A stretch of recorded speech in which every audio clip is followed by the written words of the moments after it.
Hello दोस्तों, स्वागत है आपका हमारे इस YouTube चैनल पे। आज मैं आपको एक ऐसी लड़की की कहानी सुनाऊंगी जिसने एक बूढ़े आदमी से शादी कर ली, जिसने पैसों की लालच में खुद अपनी जिंदगी बर्बाद कर ली। तो चलिए कहानी को सुनते हैं। लेकिन दोस्तों, कहानी को शुरू करने से पहले एक ज़रूरी बात, अगर आपने चैनल को सब्सक्राइब नहीं किया है तो पहले आप जल्दी से हमारे चैनल को सब्सक्राइब कर दीजिए, ताकि आपको हमारी नई नई कहानियों की नोटिफिकेशन सबसे पहले आपको मिलती रहे। ये कहानी है सोनम की। सोनम एक बेहद ही खूबसूरत लड़की थी। खुद आईना इसकी गवाही देता था। जब वो कॉलेज जाती तो सारी लड़कियां उसके इर्द गिर्द घूमा करती, बल्कि सोनम की वजह से कभी कभी लड़कियों में झगड़े हो जाते।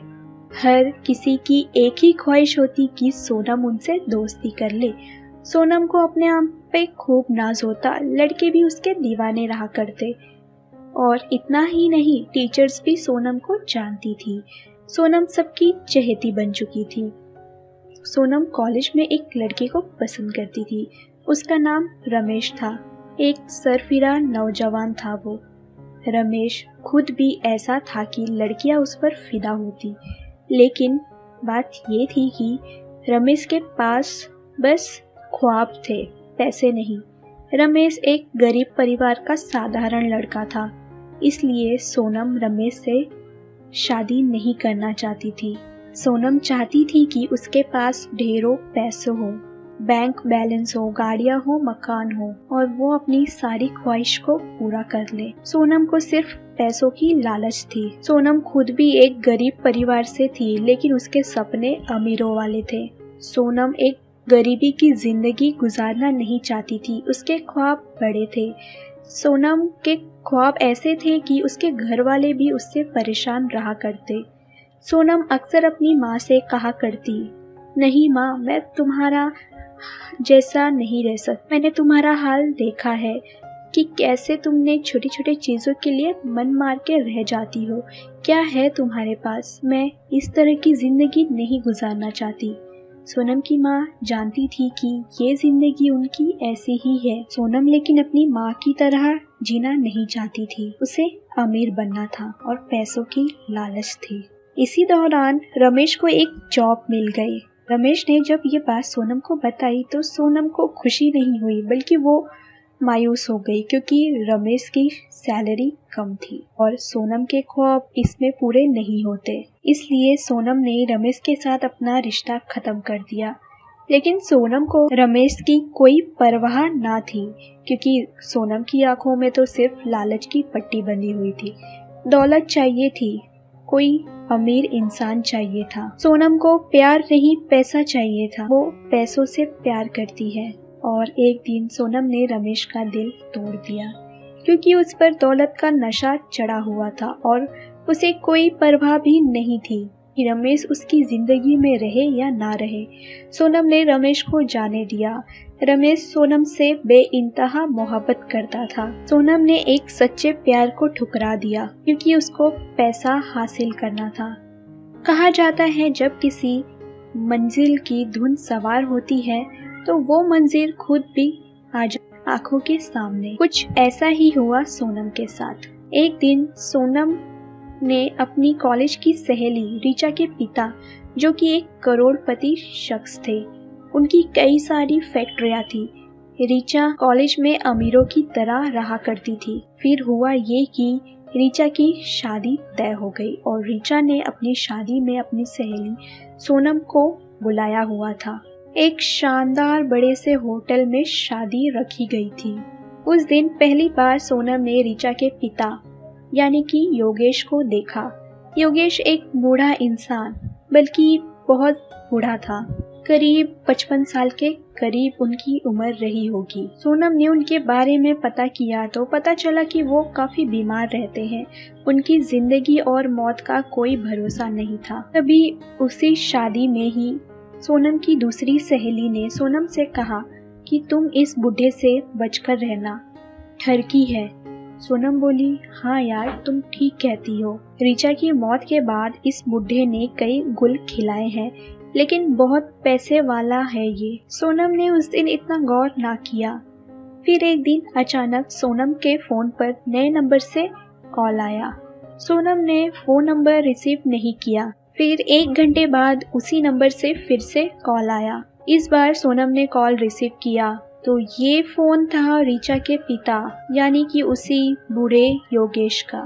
फिर चंद लम्हों की खामोशी के बाद योगेश ने कहा, सोनम क्या तुम आ सकती हो मुझसे मिलने?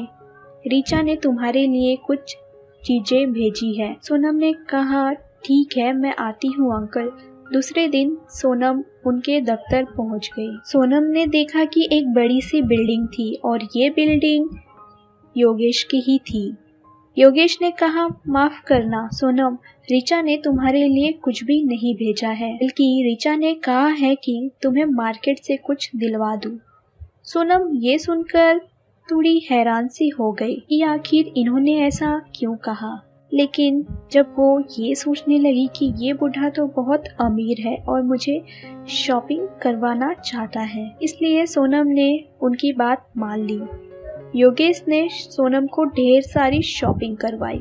4-5 हजार की नहीं बल्कि पूरे 50 हजार की शॉपिंग थी वो, जैसा सोनम सोचती थी। सोनम ऐसी ही जिंदगी चाहती थी कि वो खूब ऐश करे और इस बुढ़े के पास बहुत सारा पैसा था। सोनम के दिमाग में चलने लगा कि क्यों ना मैं इनसे ही शादी कर लूं। वैसे भी ये तो एक दिन मरने वाले हैं। फिर हुआ भी कुछ ऐसा ही। एक दिन योगेश ने सोनम के सामने शादी का प्रस्ताव रखा। सोनम की तो जैसे ख्वाहिश पूरी हो गई हो। वो भी यही चाहती थी, योगेश के साथ शादी करना, सिर्फ पैसों के लिए। सोनम ने सोचा वैसे भी ये बूढ़ा है, जिंदगी का कोई भरोसा नहीं, लेकिन उनके पास इतने पैसे हैं कि मेरे सारे ख्वाब पूरे हो जाएंगे। अमीरों की जिंदगी गुजारूंगी मैं। सोनम के लिए ये अच्छा समय था। सोनम को वैसे भी मोहब्बत नहीं दौलत चाहिए थी, इसलिए उसने अपने प्यार रमेश को ठुकरा दिया था और सोनम ने ऋचा के पिता से एक दिन शादी कर ली। सोनम को तो जैसे चाबी मिल गई हो खजाने की। लेकिन ये ऐशो आराम सोनम को ज्यादा दिन तक नहीं टिक पाया और शादी के 2 साल बाद ही योगेश ने सोनम को तलाक दे दिया और किसी और के साथ शादी कर ली। लेकिन सोनम को तलाक के बाद भी कुछ पैसे ना मिले। आखिर ये सब करके सोनम को कुछ भी हासिल ना हुआ। सोनम ने जो सपने देखे थे, हम अमीरों वाले बड़े बड़े ख्वाब जो देखे थे उसने, वो सारे अब टूट चुके थे। अब दूसरा भी कोई सोनम से शादी करने के लिए तैयार नहीं था। सोनम ने अपने जो पहले प्यार रमेश को ठुकराया था, अब तो वो उसके पास भी ना जा सकी, क्योंकि अब तो सोनम का प्यार रमेश, उसने भी अपनी शादी कर ली किसी और से। अब सोनम के पास था तो सिर्फ एक चीज और वो था उसका पछतावा। उसके अलावा सोनम के पास और कोई रास्ता नहीं था, क्योंकि उसने अपने सच्चे प्यार को छोड़ के दौलत का रास्ता चुना था। सोनम ने दौलत चुनी थी और उसी का नतीजा आज वो भुगत रही है। आज उसकी जिंदगी में कोई नहीं है, ना प्यार है, ना पैसा है और ना घर वाले उसका साथ दे रहे हैं। आखिर पैसों की लालच इंसान को क्या से क्या बना देती है।